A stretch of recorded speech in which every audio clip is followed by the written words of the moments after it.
Welcome back to the YouTube channel. We're home after the Festival of Power 2026, so let's run you through how our weekend went. Going into the first event of the year, I was feeling very excited to say the least. There's some new faces joining the class and the numbers were coming back. It's going to be a lot more challenging this year, but I was ready to give it my all. But yeah, having some new faces in the class and some people that haven't raced before was definitely something I was really looking forward to. So heading into qualifying, the weather was not the greatest. It was very windy, so it was going to be hard to dial it in to that 9.5, but we headed out for the first qualifier. We went a 9.5 with a 4, so we couldn't have done much better really, considering the weather conditions were horrific, so I was more than happy with that as a first run.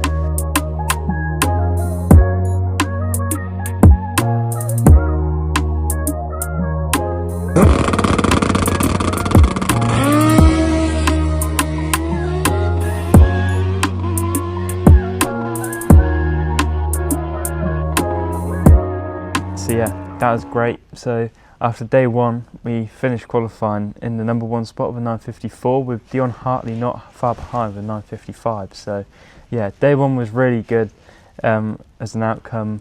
So yeah, very pleased with that, and it was pretty swiftly moving on to day 2. So after the bad weather on day 1, it followed on to day 2, where we had 2 qualifiers because we were meant to have 3 on the first day of qualifying. But obviously with weather conditions, delays and all sorts, that got pushed over into the morning of day 2. So we headed out and I think we ran a 9.61, I'm pretty sure. So yeah, a bit off, but going into the second qualifier, the pressure was on because Dion, the pair before me, actually went a 9.50 with a 9. So I had to gamble a bit, and yeah, I did what probably you're expecting. I broke out. I went a 9.49 with an 8, so marginal, closer than him to the dial-in, just the wrong side, so it doesn't really matter how close I was the wrong side, but that gave me Harvey Taylor heading on to round 1 the next day. So with the weather conditions not being greatest in qualifying, it stayed that way, and if anything it got worse during race day. So yeah, before we headed out for round 1, we got confirmation from the race directors and the officials that will be racing over the 8th mile instead of the quarter mile. So yeah, something I'd never done before and I was quite inexperienced in doing, but the class index was set to 6.05, which was a bit challenging to say the least, considering my bike runs 5.8s to the 8th, so we had to back it off a bit.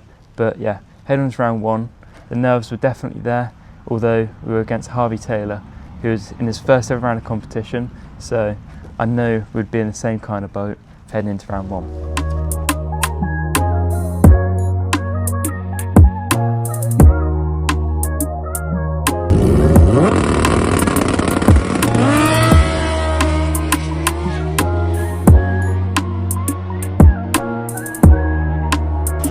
So in round 1, obviously shortly after hearing that we were racing the 8th mile, I was up against Harvey Taylor, who it was his first event in 9.50, but although it wasn't the bike's first time in 9.50, as the bike was previously ridden by Aaron Sparks, who actually used to race against my dad, so a bit of a trip down memory lane there.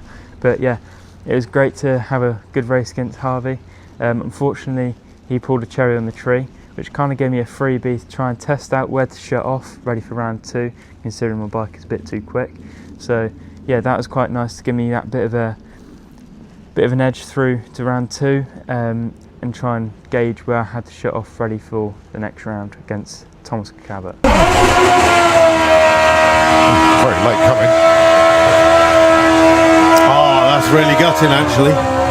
So it should have been Hayden Michelle versus Thomas Cook. It is. It's still on. So we have got Pudgy's Pictures versus Mark 1 Kieran in the first race of the season. Giving each other the eagles there. Look at Pudgy staring at Mark 1 Kieran. He's trying to put him off his job.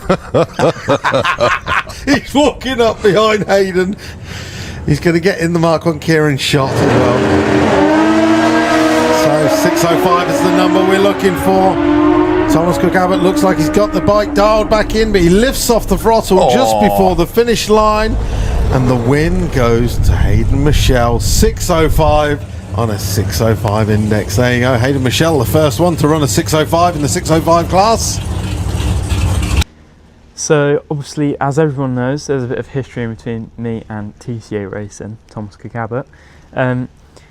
So yeah, obviously the whole Pudge Pictures and MK1 Kieran, it was all a bit of a rivalry. But yeah, so heading into the round 2, Tom had been having a few issues with his bike. It actually cut out in the burnout, but we waited for him. He got to the line, he treed me, but he weren't having it. I pulled the best light of the weekend, considering we were having a few issues with that part of the track. But yeah, at the top end, I looked over my shoulder, he was nowhere to be seen. Freaked out a bit because the 8th was coming up very quickly as it's a lot shorter of a track. Stamped on the back brake when a 6:05 with a 5, so we were pretty much bang on our dial, which gave us lane choice into the next round, and we did in fact defeat TCA Racing. So heading on to the final, we were up against Dion Hartley, who qualified number 1 and I qualified number 2. So yeah, heading on into the final, the wind had actually died down a bit. So I did my research and my homework on what he had previously been running during the day. He had broken out with some 6.0s, so he was near going perfect, but not close enough. He was going the wrong side. And the analysis on the weather, the wind had died down later on in the evening. So I had a feeling that he was going to break out. I knew he was going to have a better reaction than me because he's been on ball all weekend. So I did the best I could on the tree. We got out in front of him.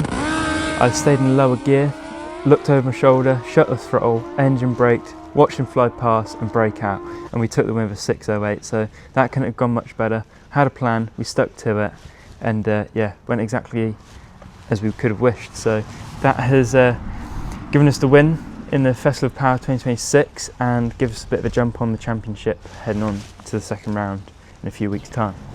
And without further ado, let's thank our sponsors. So starting off with JK Raceworks makes this all possible and have been there since day one, just like Purtaline, who have also been there since day one and made this all possible. Also, I'd like to thank Turbo Smart, who have been with me for my whole career in drag racing, and I hope they stick with us. Also, we can't forget our latest sponsor, Pudge Pictures, who always has our back, especially when TCA is in the other lane. And without further ado, don't forget to follow, subscribe and like all of my videos, and head over and follow my Instagram and add me on Facebook for some updated content during our race weekends. Well judged, well judged. Hayden Michelle was out in front, off the throttle, and takes the win with 6:08.